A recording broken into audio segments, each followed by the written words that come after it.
let me read it again.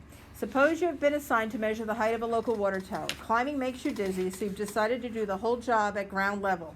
From a point 47.3 meters from the base of the water tower. So here you are,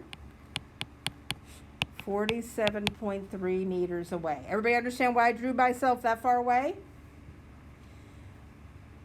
Yeah. You find that you must look up at an angle of 53 degrees to see the top. So when I look up here, I look up 53 degrees. Remember, degrees is angles. It goes in the elbow.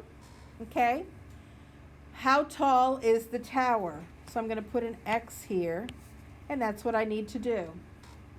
A lot of word problems are tangent. We were given adjacent, and they want me to find the opposite. So we just set it up like we did yesterday and last week. Tangent of 53 equals opposite over adjacent. And you cross multiply and you tell me how tall the tower is. Go. So it ends up being 62.77. And since this 47 is in meters, this is in meters. Everybody understand that the unit of measure is going to be the same? That is number 1.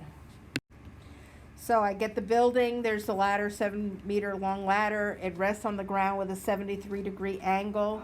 2.05.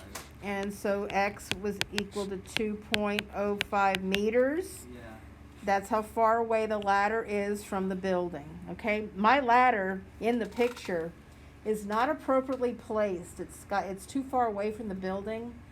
Yeah. You need to have a smaller, a bigger angle so that you can get some, but you can't be too close to the building because then it'll tip over, okay? It's very important to put a ladder right. So I have a 73-degree angle, and they want to know how far it is from the base of the thing.